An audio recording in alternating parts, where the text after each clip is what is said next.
Hello everyone, welcome to our YouTube channel forensic science UGC NET. और आज के lecture में हम पढ़ रहे हैं ब्लड। ब्लड हमारा एक बायोलॉजिकल एविडेंस है। हमने प्रीवियस लेक्चर में बायोलॉजिकल एविडेंस या फॉरेंसिक बायोलॉजी हमने स्टार्ट करी थी फॉरेंसिक बायोलॉजी। फॉरेंसिक बायोलॉजी में हमने ये देखा था कि जिन भी एविडेंसेस का ओरिजिन बायोलॉजिकल होता है उसे हम बायोलॉजिकल एविडेंस की कैटेगरी में डालते हैं और ये फॉरेंसिक बायोलॉजी के अंदर आता है। सबसे ज्यादा कॉमन और फ्रीक्वेंटली मिलने वाला जो एविडेंस है वो है ब्लड, राइट। आज हम ब्लड के कंपोजिशन के बारे में पढ़ेंगे, इसके कैरेक्टरिस्टिक्स के बारे में पढ़ेंगे।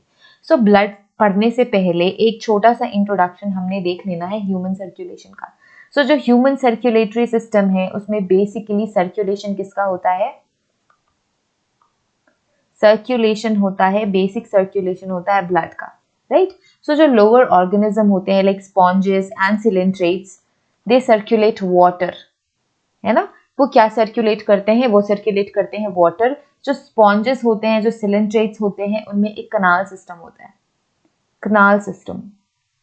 कनाल सिस्टम के थ्रू ये एक्सक्रीशन की प्रोसेस करते हैं और सर्कुलेट क्या होता है? वाटर सर्कुलेट होता है, ठीक है। क्योंकि मोस्टली ये वाटर बॉडीज में होते हैं, या तो ओशन में होंगे या फिर किसी वेल में होंगे या रिवर में होंगे। ऐसे प्लेसेस पे ये लोअर ऑर्गेनिजम्स होते हैं और इनकी बॉडी कैविटी में सर्कुलेट होता है वाटर।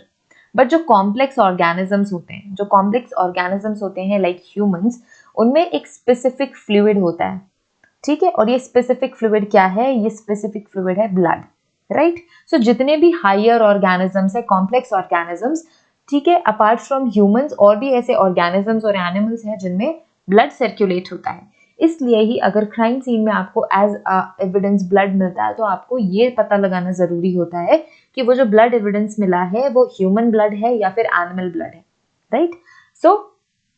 अब हम शुरू करते हैं। This is about circulation. जो ह्यूमन सर्कुलेटरी सिस्टम है उसमें ब्लड सर्कुलेट होता है। ब्लड एक कनेक्टिव टिश्यू है, राइट। ब्लड क्या है? ब्लड है कनेक्टिव टिश्यू, राइट। हमने हमारी स्कूलिंग में या स्कूल क्लासेस में पढ़ा है कि ब्लड कनेक्टिव टिश्यू है। अपार्ट फ्रॉम दैट टिश्यूज कितने तरीके के होते हैं हमारे बॉडी में? ह्यूमन बॉडी में वी हैव 4 एलिमेंट्री टिश्यूज। कौन कौन से एलिमेंट्री टिश्यूज होते हैं? सबसे पहले तो epithelial tissue, then connective tissue जिस कैटेगरी में ब्लड आता है। Apart from that muscular tissue,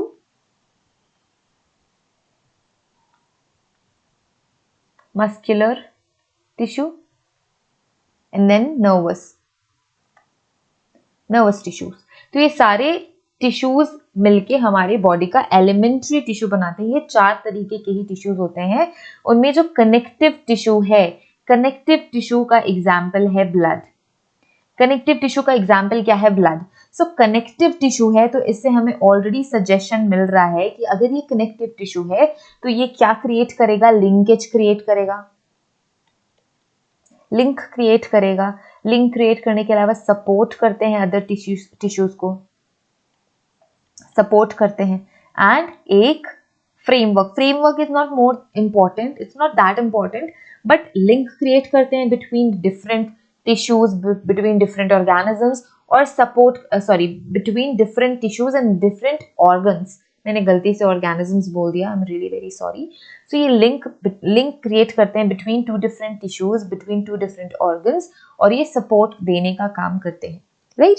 blood के बारे में और थोड़ा सा जानते हैं। सबसे पहली स्टेटमेंट यही ही आनी है कि जो ब्लड है वो है connective tissue that consist plasma and blood cells and platelets. ये बेसिक क्या है? कंपोजिशन। बेसिक कंपोजिशन क्या है? बेसिक कंपोजिशन ये है कि जो ब्लड है it is a complex mixture of plasma plus cells, जो कि बेसिकली ब्लड सेल्स हैं, एंड देन प्लेटलेट्स। ये बेसिक कंपोजिशन है, plasma plus cells plus platelets. ये है ब्लड की composition and it circulates throughout our body and it delivers oxygen and nutrients to the cells and tissues. हमारी body में जितने भी sales और टिश्यूज हैं उन सबको ऑक्सीजन ऑक्सीजन और न्यूट्रिशन देने का काम करती है, न्यूट्रिशन सर्कुलेट करने का काम करती है, ऑक्सीजन सर्कुलेट करने का काम करती है, तभी ही हम इसे कहते हैं सर्कुलेटरी सिस्टम। और ये सर्कुलेट क्या कर रही है? ऑक्सीजन सर्कुलेट कर रही है और न्यूट्रिशन सर्कुलेट कर रही है, राइट।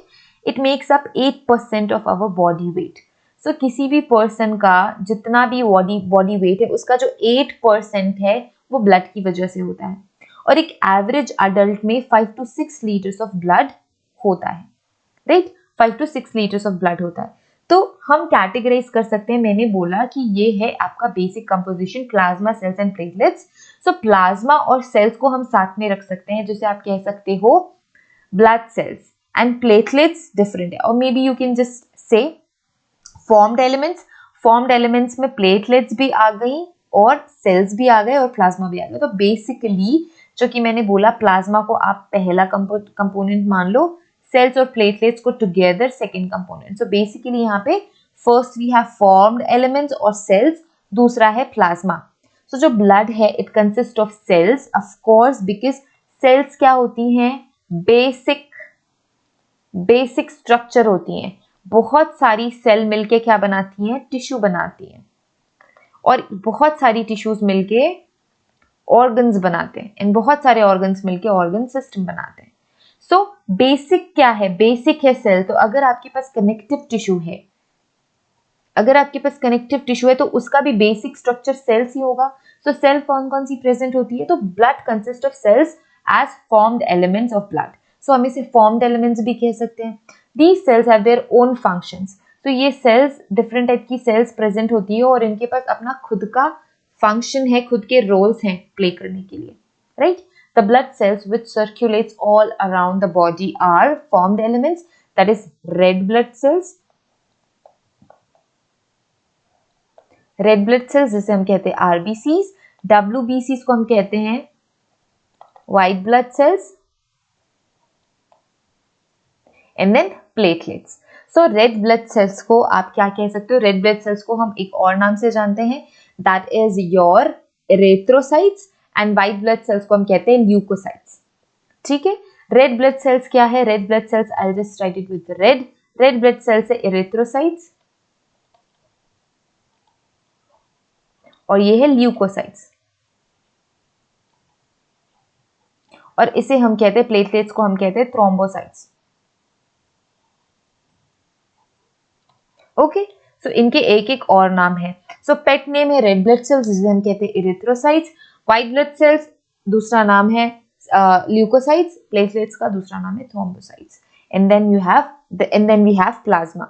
सो ये बेसिक कंपोजिशन है। सबसे पहले देखेंगे कि प्लाज्मा में क्या इंपॉर्टेंट है, या प्लाज्मा का कंपोजिशन या कॉन्स्टिट्यूएंट्स क्या है। सो इसका कलर कैसा होता है? इसका कलर स्ट्रॉ कलर होता है, विस्कस है, ठीक है, और it constitute our 55% of blood. So जो ओवरऑल ब्लड है उसका 55% प्लाज्मा होता है, ठीक है। 90 to 92% प्लाज्मा इज वाटर।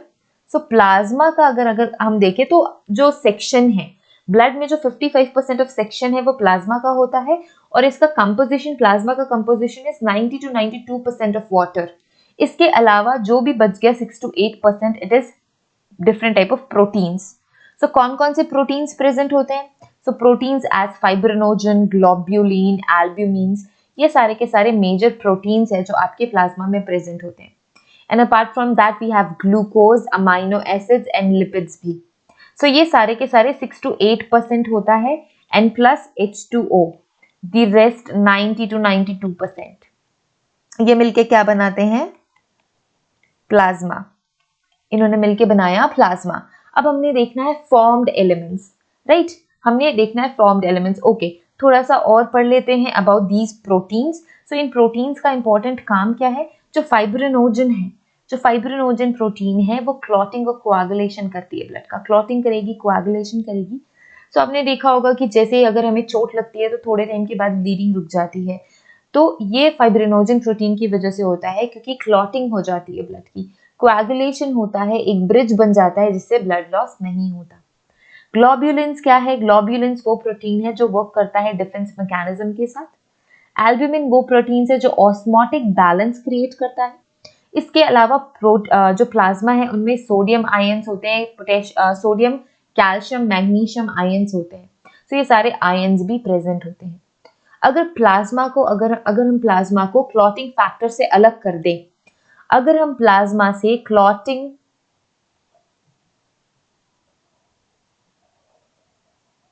अगर हम प्लाज्मा को क्लॉटिंग फैक्टर से अलग कर दें तो जो रह गया उसे हम कहेंगे सीरम, राइट। जो प्लाज्मा है, प्लाज्मा में सारा कुछ प्रेजेंट है, वाटर भी प्रेजेंट है, फाइब्रिनोजन भी प्रेजेंट है, ग्लोब्यूलिन, एल्ब्यूमिन सारे कुछ प्रेजेंट है, आयंस प्रेजेंट है। बट अगर आप प्लाज्मा से clotting factor, fibrinogen and other factors को अगर आप रिमूव करते हो तो जो क्लियर लिक्विड बच गया उसे हम कहते हैं सीरम, राइट, उसे हम कहेंगे सीरम।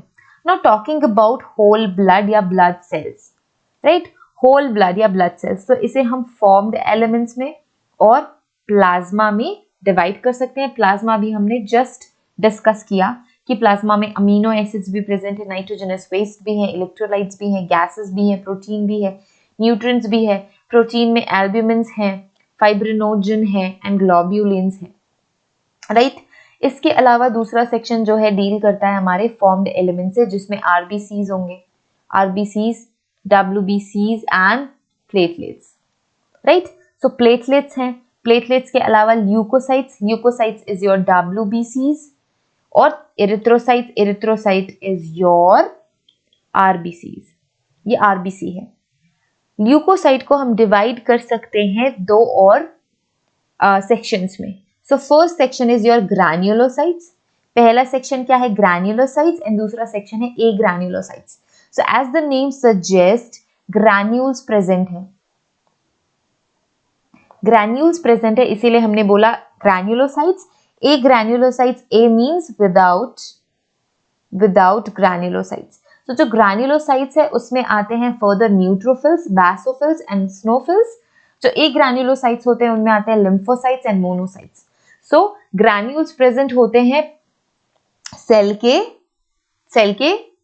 लिक्विड में, what we call it, cell में जो लिक्विड प्रेजेंट होता है, ओके, आगे हम देख लेंगे, ठीक है। ग्रैन्युलोसाइट्स में ग्रैन्यूल्स प्रेजेंट होते हैं सेल में। फॉर्म्ड एलिमेंट्स की हम बात कर रहे थे, फॉर्म्ड एलिमेंट्स में red blood cells is important. So red blood sales सबसे ज्यादा इंपॉर्टेंट काम करता है, हीमोग्लोबिन इनमें प्रेजेंट होता है। ये कैसी होती है, बाइकॉन्केव सेल्स होती है, ऐसी दिखती है, रेड ब्लड सेल्स ऐसी दिखती हैं, ठीक है, बाइकॉन्केव होती है, और इसे हम इरिथ्रोसाइट्स भी कहते हैं। ये सबसे ज्यादा होती है, 5 to 5.5 million of RBCs present होती हैं बॉडी में। RBCs contain iron rich protein. So आपकी जो हीमोग्लोबिन है, HB haemoglobin is a protein जिसमें आयरन प्रेजेंट होता है, और इसकी वजह से ही ब्लड में रेड कलर होता है, that's why our blood is red in colour. The main function of red blood cells is to transport oxygen, क्योंकि जो हीमोग्लोबिन प्रोटीन है it binds with oxygen, okay, और ये क्या करता है, सर्कुलेट करता है सारे टिश्यूज, ऑर्गन एंड सेल्स में ऑक्सीजन।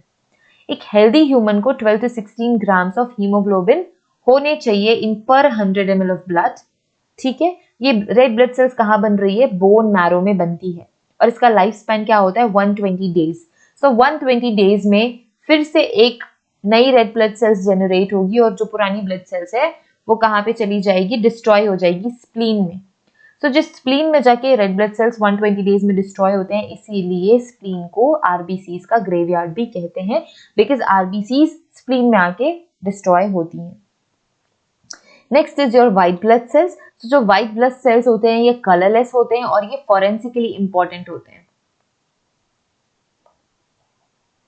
फॉरेंसिकली इंपॉर्टेंट होते हैं, व्हाई, बिकॉज ये होते हैं न्यूक्लिएटेड, और न्यूक्लियस से आप डीएनए एक्सट्रैक्ट करते हो।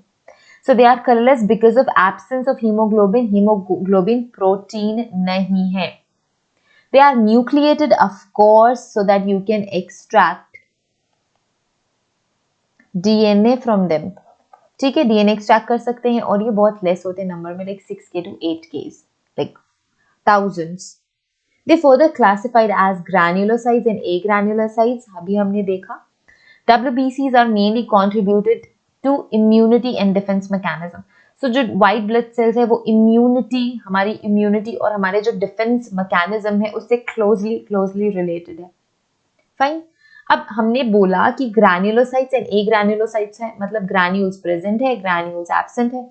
There are 5 different type of white blood cells and are classified mainly based on the presence and absence of granules in the cytoplasm. Yes, नाम याद आ गया।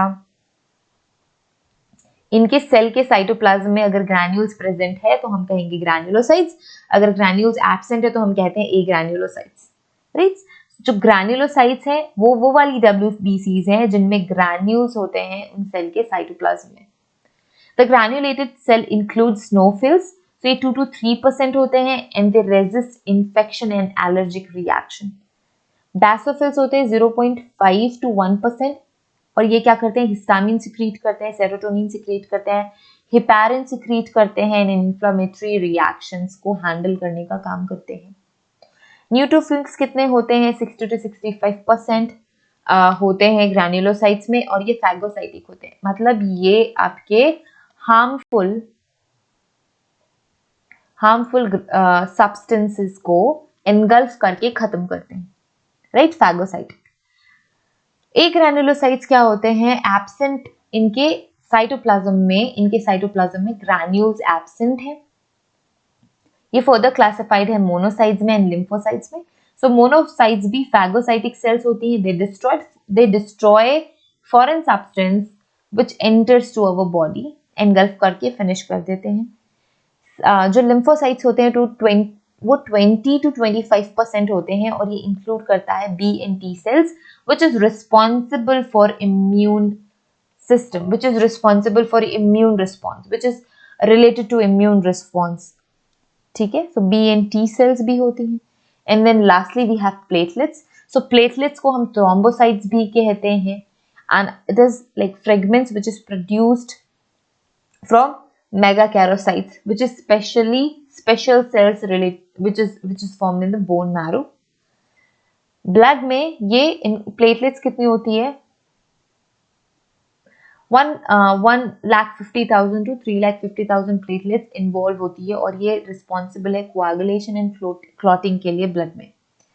reduced amount of platelets leads to clotting disorder. अगर किसी person में platelets बहुत कम है तो उनको क्लॉटिंग डिसऑर्डर होते हैं। अगर चोट लग गई तो ब्लड बहना बंद नहीं होता है, जल्दी से ब्लीडिंग होते ही रहती है। So this is about the composition of blood. तो हमने ब्लड का कंपोजिशन पढ़ लिया है। आगे फर्दर ब्लड की कंपोजिशन पढ़ने के साथ हीमोग्लोबिन का स्ट्रक्चर पढ़ना है हमने। हीमोग्लोबिन का स्ट्रक्चर पढ़ के हमने फॉरेंसिकली इंपॉर्टेंट टेक्निक्स देखनी है जिसके थ्रू हम ब्लड डिटेक्ट कर सकते हैं। ब्लड की कन्फर्मेटरी टेस्ट है, ब्लड के प्राइमरीली टेस्ट है, प्रिलिमिनरी टेस्ट है। तो वो सारे आगे आने वाले लेक्चर में हम करेंगे। So have a great day ahead. See you in the next class. Thank you so much for watching this video. If you feel this lecture is helpful, thank you. If you feel that this lecture is helpful, please share it with your friends. And see you in the next lecture. Have a great day ahead. Bye.